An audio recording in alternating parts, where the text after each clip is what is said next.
India आजकल, सच खबर हर पल। हेलो दोस्तों, नमस्कार। मैं हूं आईपीएस यादव और आप देख रहे हैं इंडिया आजकल, सच खबर हर पल। धनतेरस 2020 की सभी साथियों को बहुत बहुत शुभकामनाएं। तो आइए पेश करते हैं धन से ही जुड़ा हुआ ओशो का एक प्रवचन, जिसका शीर्षक है धन और ध्यान। ध्यानी के पास धन होगा तो जगत का ही हित होगा, कल्याण होगा, क्योंकि धन एक ऊर्जा है, धन शक्ति है और धन बहुत कुछ कर सकता है। ओशो कहते हैं कि मैं धन का विरोधी नहीं हूं। मैं उन लोगों में नहीं जो समझाते हैं कि धन से बचो, भागो धन से, वे कायरता की बातें करते हैं। मैं तो कहता हूं कि जियो धन में, लेकिन ध्यान का विस्मरण न खो, ध्यान को भूल न जाओ। ध्यान भीतर रहे और धन बाहर रहे, फिर कोई चिंता की बात नहीं है। तब तुम कमल जैसे रहोगे, पानी में रहोगे, पानी लेकिन तुमको छुएगा नहीं। तो ध्यान रहे, धन तुम्हारे जीवन का सर्वस्व न बन जाए। तुम धन को ही इकट्ठा करने में नहीं लगे रहो। ध्यान रखना, धन साधन है, वह साध्य नहीं है। धन के लिए तुम अपने जीवन के अन्य मूल्य गंवा न बैठो। तब धन में कोई बुराई नहीं है।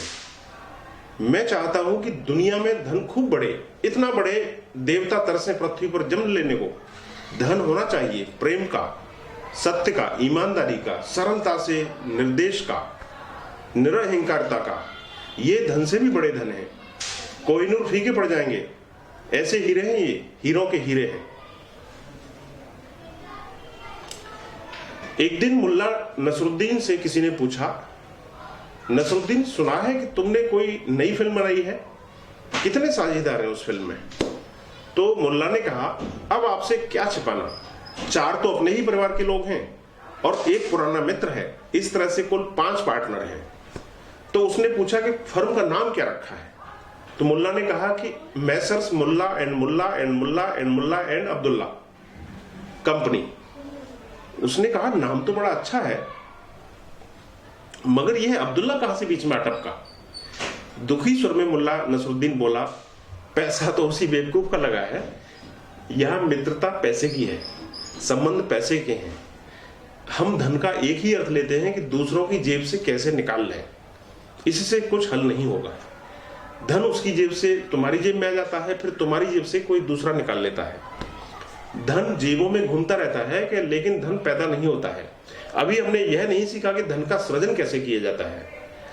धन अभी हमारे लिए सिर्फ शोषण का ही अर्थ रखता है। जो सच में समृद्ध देश हैं, उन्हें पता है कि धन शोषण नहीं है, सृजन है। हमारा देश भी किसी देश से गरीब नहीं है, लेकिन समस्या यह है कि हम मूर्खतापूर्ण बातों को महत्वपूर्ण मानते हैं। यहां दरिद्र को एक नया नाम दे दिया गया है, दरिद्र नारायण। जब तुम दरिद्र को नारायण कहोगे तो उसकी दरिद्रता मिटाओगे कैसे? भगवान को कोई मिटाता है क्या? भगवान को तो बचाना पड़ता है। दरिद्र नारायण की तो पूजा की जाती है। दरिद्र नारायण के पैर दबाओ, उसे दरिद्र रखो नहीं तो वह नारायण नहीं रह जाएगा। हम अगर गरीब की पूजा करेंगे तो अमीर कैसे बनेंगे? अगर हम धन का तिरस्कार करेंगे तब तो धन को पैदा करना ही बंद कर देंगे। हाँ, धन को शोषण से पैदा मत करना, बस इतना ही ध्यान रखना है। धन का सृजन करने का तरीका खोजो। यह तो हमारे हाथ में है। मशीनें हैं, तकनीक है, जमीन से हम उतना ले सकते हैं जितना हमको चाहिए। सारी तकनीक उपलब्ध है।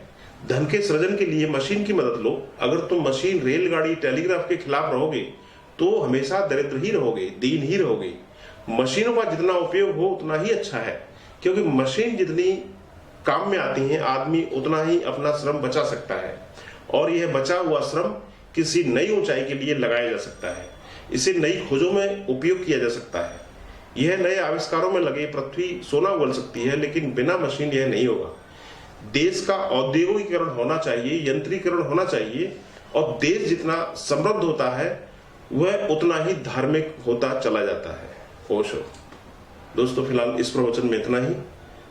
आपने समय देकर के इसको सुना, उसके लिए आपका बहुत बहुत धन्यवाद। मिलते हैं ऐसे ही किसी अगले वीडियो में। नमस्कार। इंडिया आजकल, सच खबर हर पल।